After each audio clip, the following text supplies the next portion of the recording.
राधे राधे। जय श्री कृष्णा। नमस्कार। मैं आचार्य पंडित गिरीश बारोलिया।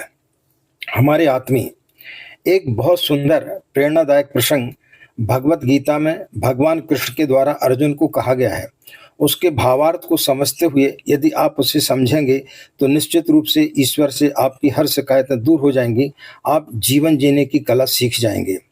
भगवान कृष्ण कहते हैं, तू करता वही है जो तू चाहता है, पर होता वही है जो मैं चाहता हूँ। तू वही कर जो मैं चाहता हूँ, फिर होगा वही जो तू चाहता है।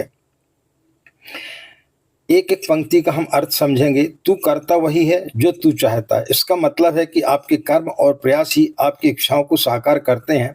आप जो चाहते हैं उसके लिए मेहनत करते हैं तो होता वही है।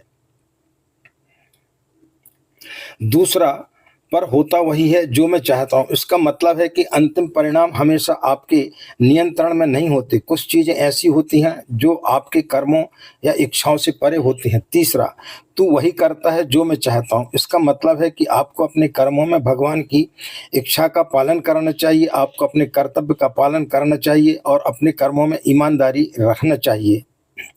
फिर होगा वही जो तू चाहता है का मतलब है, यदि आप भगवान की इच्छा का पालन करते हैं और अपने कर्तव्य का पालन करते हैं तो आपको वह मिलेगा जो आप चाहते हैं। उपरोक्त इन चार पंक्तियों का जो भगवान श्री कृष्ण ने अर्जुन को कही है, उनका सार यही निकलता है कि यह कथन हमें कर्म और फल के बीच के अंतर को समझाने में मदद करता है। कर्म करना चाहिए लेकिन फल की इच्छा नहीं करना चाहिए। भगवान की इच्छा का पालन करते हुए कर्म में ईमानदारी रखना चाहिए।